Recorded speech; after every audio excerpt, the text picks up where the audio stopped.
Good morning. It is Tuesday, everybody.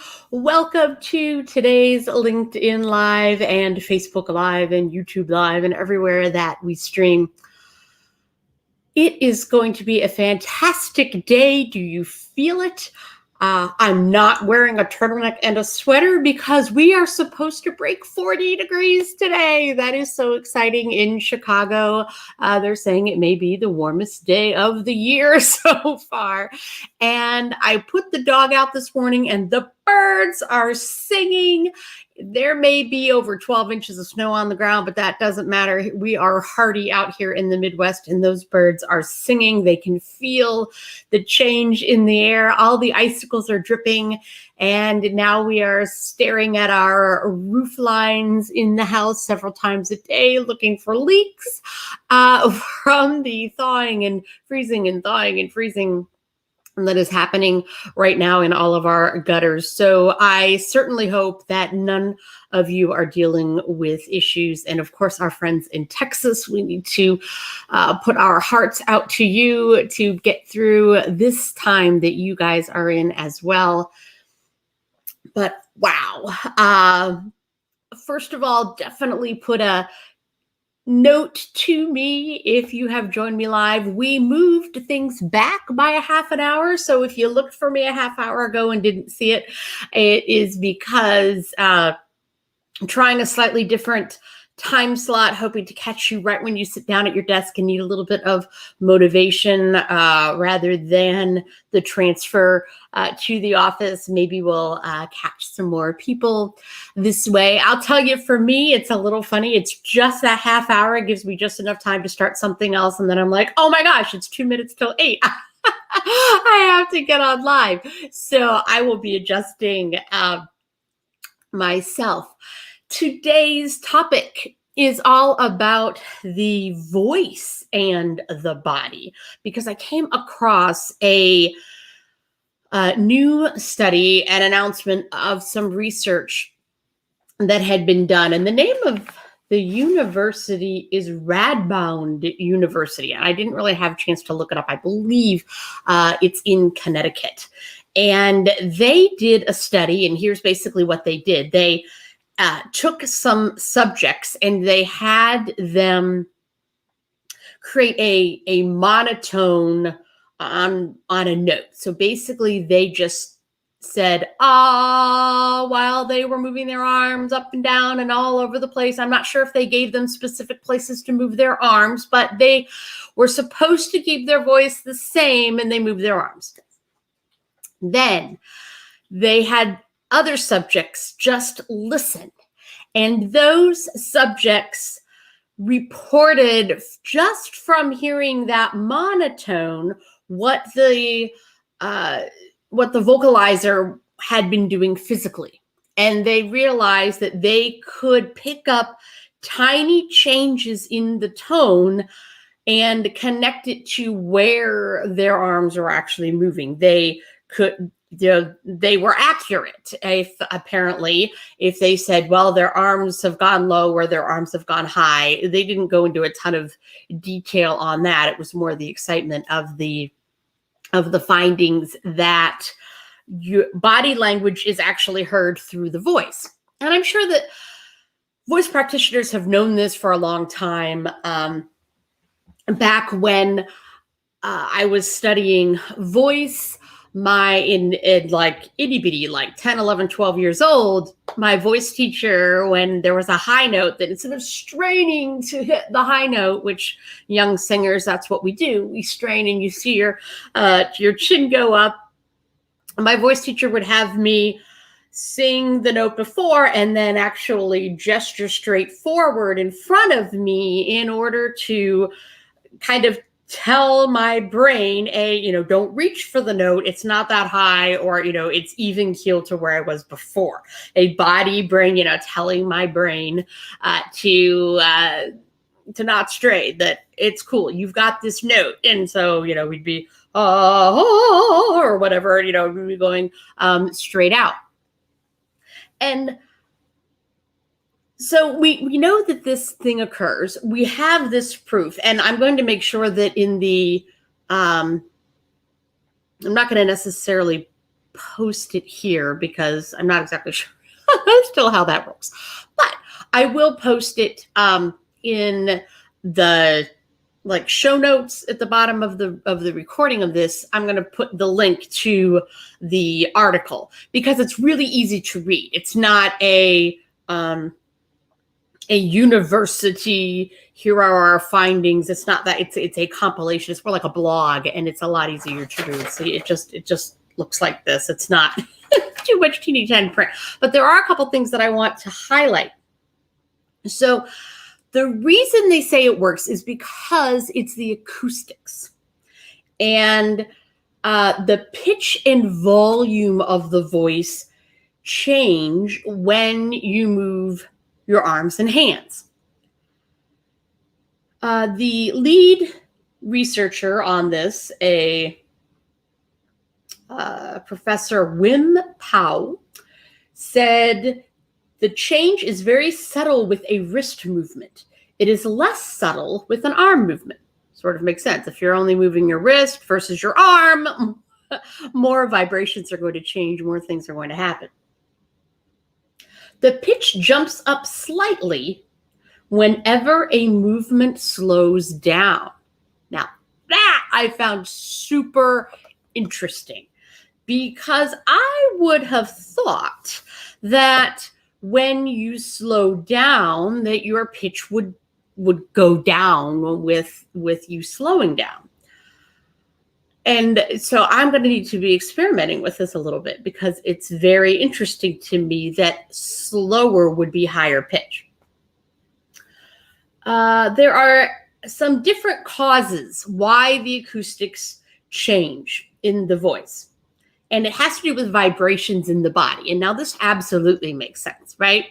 When you move your arms, when you move your body, the connective tissue, they're saying, that holds your body together, it creates vibrations. And those vibrations end up in your lungs. And that affects the pressure in your lungs, which in turn, of course, it takes breath to create sound as it goes over your vocal cords. So those vibrations change is what is making the change. The second thing that causes a change is muscle tension to retain your balance. Again, fascinating stuff. I may be the only one that really geeks out on this, but think about it. If your muscles in your core, a lot of them have to do with keeping you sitting upright.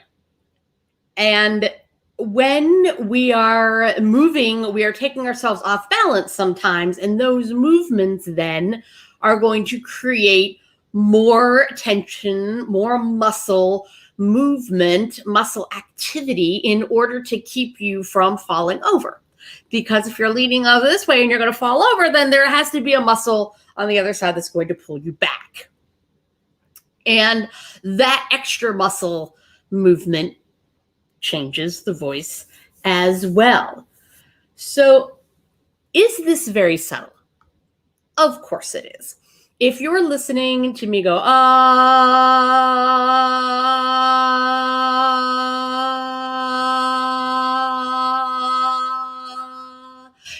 are you hearing the pitch change as I'm moving? Maybe not.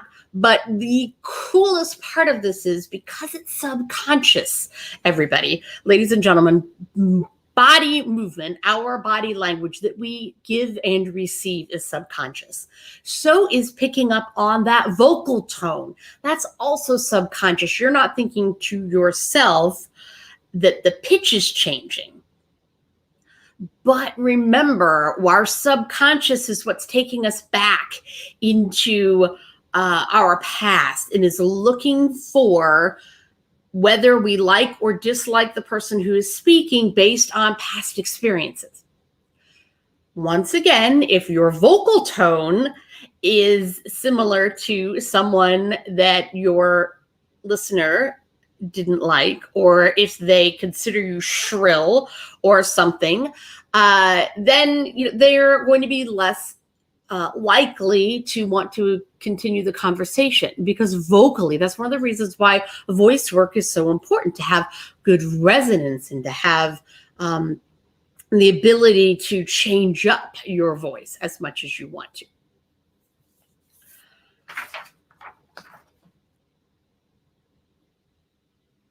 Where do I want to go from here? This is how you use it. Okay, sure, that's what you really want to know. This is how I think, anyway, that this can be used. What does this tell us? First of all, it tells us that we need to move all the time when we are in conversation. I believe sometimes we think when we get on the phone, we can be lazy and just sit back. Well, your listener is picking up on body movements, and the level of energy that you're putting into those phone calls is also going to be influence on the level of persuasion that you have on that call, the level of interest that may come back from the other person. So there are so many people that I know that stand up and walk around while they're making phone calls, right? They put it on speakerphone, or nowadays we wear our earbuds and we walk around the office while we're making calls. And that is great, because that's adding the energy. I mean, I've talked about this before, to stand up and to add energy. Well, now we have like some scientific studies of why this is so important, because it's adding to the picture that is going on in the mind of your listener. They are gaining a picture of you, and they're gaining a picture of your energy level. They're gaining a picture of your movement.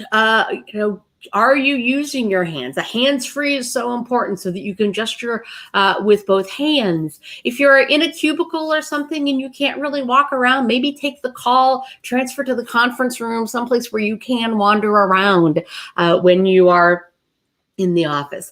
If you are being interviewed, if you're going to be on a podcast and they're not videotaping it, it's difficult to do podcasts where they really just call you on the phone anymore. It's usually a Zoom call or something.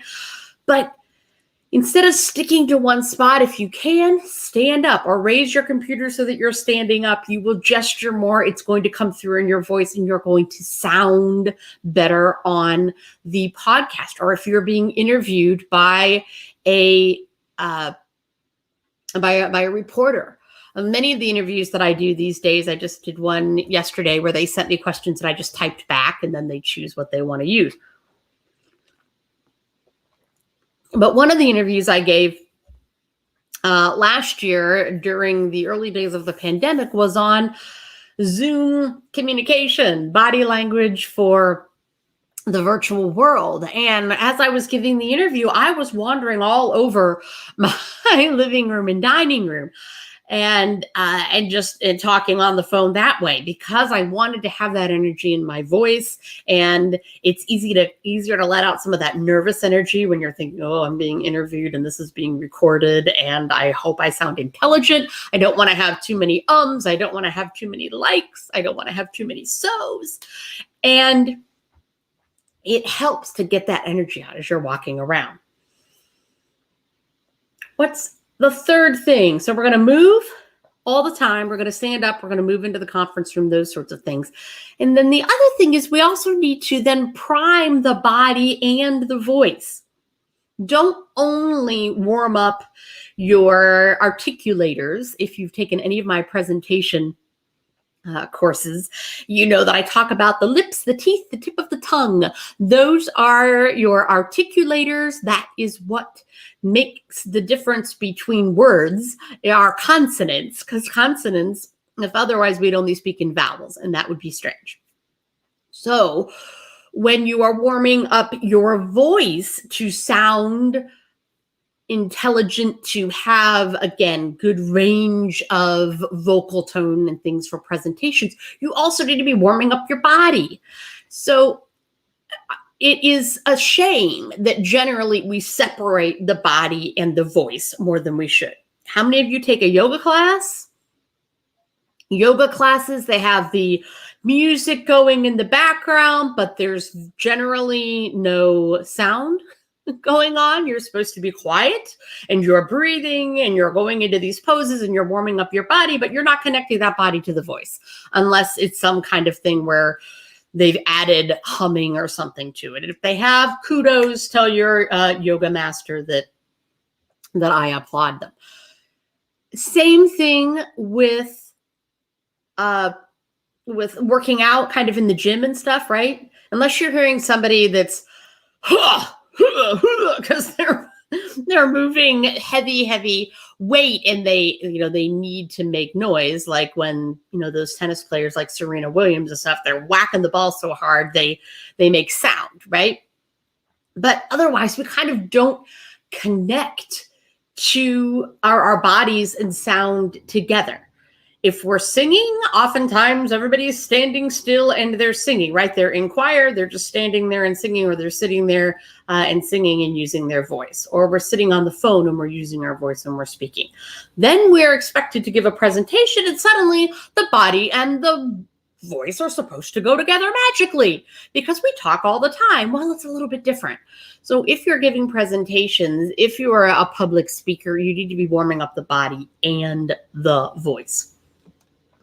Surely there are some people out here that are watching. And so if you are, could you hop over onto LinkedIn and could you just give me a shout out? I don't like to feel that I'm alone. And don't worry, your comment may not even come up. I just may talk about it, or it may not make the final best of LinkedIn Live. So don't be shy. Prime the body and the voice. Oh, if you're doing a video for your website, move beforehand or move during that video. It doesn't have to be wild. I'm not talking about wild movement, but there needs to be life in this video. So many times, and I'm coaching some executives right now before they're getting ready to do a video. And in the past videos, they've been sitting here like a lump, and they're not moving. Hey, Nancy is here on Facebook, so thank you very much for shouting, letting me know you're here. That makes me feel good. And I hope this is, if you have any questions, obviously send them to me or comments if this is not making sense. Where videos, yeah, don't sit like a lump. I don't know why people just sit, and then I can even scoot back a little bit. They just sit there, and then they answer comments, and there's kind of like no movement going on in the video, and that really makes me want to use your company. It really makes me want to stop and watch the video when all the people that are talking just are talking heads. You don't want to do that. You need to show the passion for your company. And again, it doesn't have to be wild. It just needs to be a little bit. Just put a little bit of movement into your daily lives, and your voice, they're going to pick up on it. Your voice is going to come alive just that much more.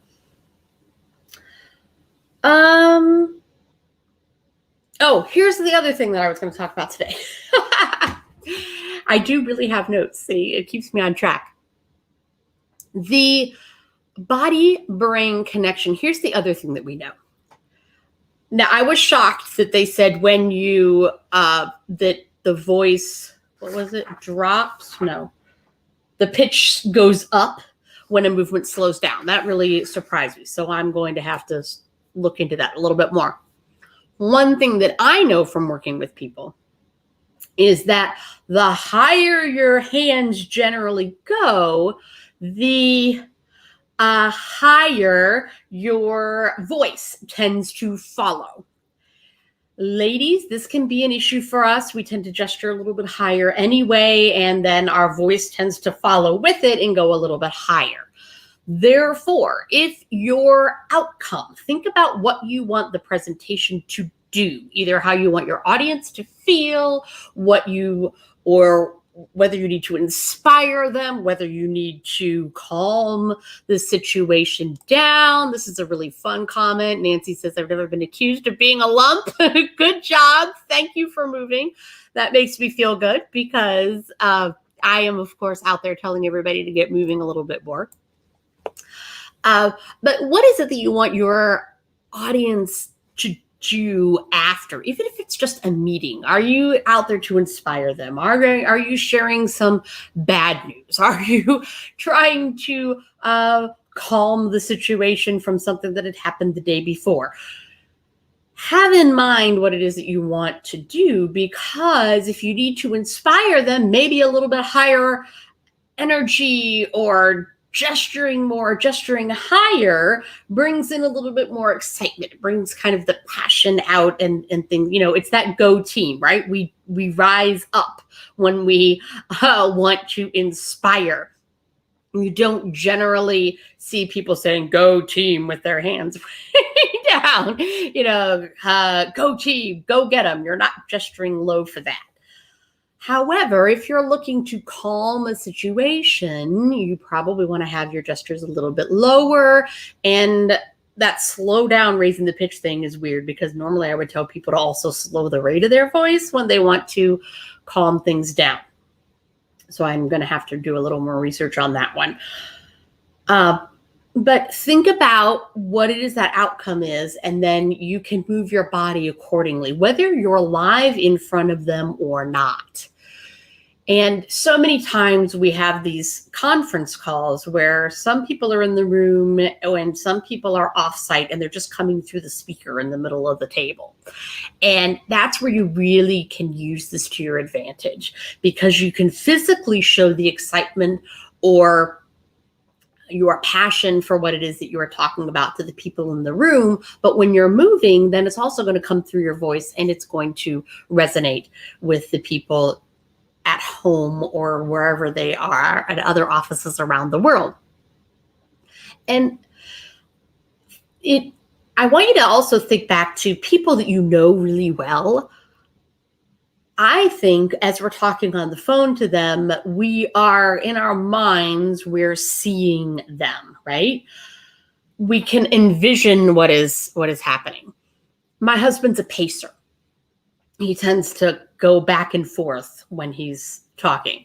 And I've gotten to see a lot more of that during the pandemic, because on the certain days that he's been home, he's an essential worker. So he's gone in every day. And the only way he's really had to, he's worked from home was really when he's taking a day off, but then he's still on all these meetings. So his day is taking a vacation day is actually his excuse to work from home.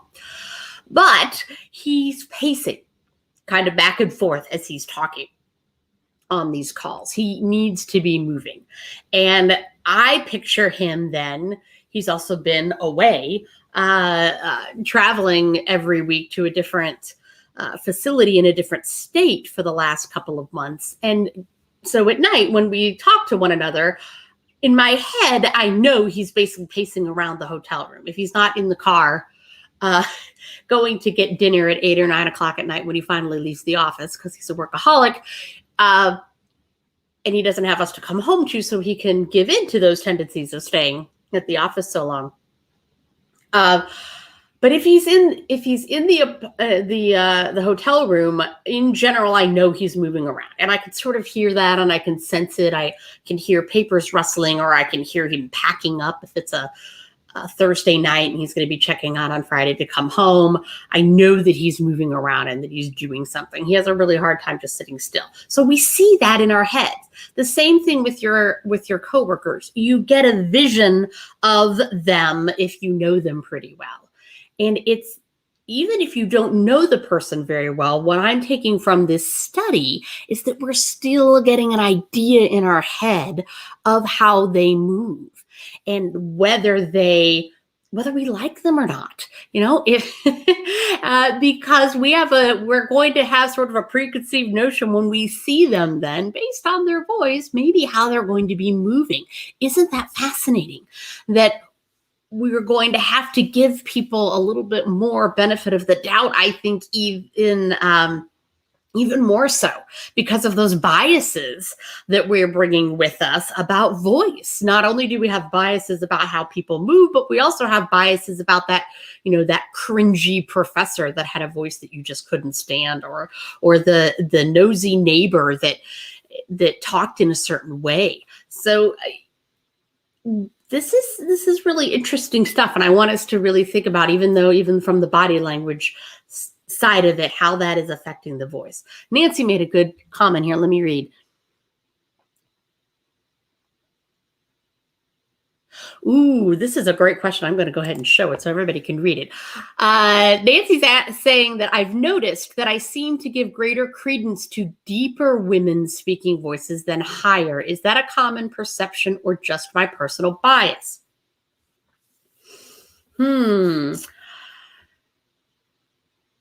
I personally believe in general that this is quite common, that there is a gravitas and an age and a wisdom that we associate with lower tones. We also associate more calm, more, I guess that wisdom, that there's a sense of age with lower tones. And luckily, kind of part of that is because with age, our voices do tend to drop a little bit more, or we have learned over time to settle in and use our chest resonance and all of those things. It could become a bias if you are, if you are discounting someone's comments if they don't have that sort of voice. The other place that I think this can intersect is generationally, because the younger folks, particularly younger women, tend to have higher voices. It's also part of those trends that came through a while back with the like that sort of Valley Girl thing from the 90s, with everything having an upturn at the end. Everything was a question and the voices were higher, and it became and part of this is because, things like SNL and other shows would make fun, and there are a lot of parodies about young women. Oh my God, did you hear that? Oh, my friend so-and-so and all this kinds of thing. I don't do it very well. Not a very good Valley Girl. But they have a lot of upswing, and there's a lot of, I find, and I do the same thing. I cannot listen to a podcast, Nancy, if it is somebody that's probably under 30, honest to goodness. I listen and I'm like, I can't listen to the podcast for very long, because the voice is constantly going up at the end. I'm having a hard time. I'm just not good at making everything a question. But when people have that going up at the end, and it tends to make people take them less seriously, because they're turning everything into a question, and it gives them usually Valley Girls. Yeah. I love the emoji. Valley Girls. Wow, that's taking us back, isn't it? Valley Girls and big hair. But I had the big hair, but I didn't have necessarily the Valley Girl voice, but I definitely had the 80s hairdo. And the hot rollers. I was a hot roller girl every day, and I had the big bangs, the big hair. Someday, maybe I'll be brave enough to post a picture. So really, we're kind of about wrapped up today. I don't want to go any longer really than a half hour anyway. The other cool thing from the article, though, is that they are actually taking this into AI and into speech recognition systems and things, and like your Alexas and your Google Home and all that sort of thing, because they're looking at that they need to take movement into account when developing, as they say, speech recognition. So that's really interesting. And one of the things they have in here, think of gestures, but also of someone running while talking, for example. So how does that, when you're running and you're talking at the same time, if you can, that's supposed to be a good thing that you can still speak while you're running. Me, hate to run. You will never catch me running and talking at the same time. I am more the CrossFit gym trainer kind of person. But if the voice recognition can't pick up on the person because they're running while they're talking, I think is what this article is getting at, that they need to look at how that physical activity changes the voice so that our Siris and things can pick up that kind of thing. I never use Siri. I hear my kids having to say things still into Siri 16 times before Siri picks up. And then usually it says, I didn't get that, or I didn't find anything. So I didn't grow up with that, so I'm not really using it, but that'll be really interesting to see how that affects our devices and things in years to come. So, Nancy, thank you so much for being here today. Everybody should be inspired to move when they're on their calls today to warm up the body and the voice. Maybe we'll spend some LinkedIn Lives doing some movement stuff and just getting ourselves warmed up for the day as well. I want to have more guests on the show, and I have been lax at getting invitations out, but I don't want to not show up every single week. So all of you that are out there, I would like you to, if you don't mind, reaching out to me if you have any body language stories or questions or things. I just want to have conversations and use your real life examples for things. I want to talk about your experiences, and I want to interpret body language live and in person, literally on these LinkedIn Lives, because that's what's really going to make a difference and help you with if you have a question, or this is what I saw, or I can even interpret what I'm seeing. I think that live interpretation is going to be really important and fun for the audience as well. Not only studies all the time. I know I get into all that kind of stuff, but all right, so we're going to wrap it up because my phone is ringing, and I know it's my husband because he's already called my phone. So I'm going to hang up. Have a great day, everybody. Nancy, thanks so much. And we'll see you next week, same time, 8 a.m. Central or 9 Eastern. Take care, everybody.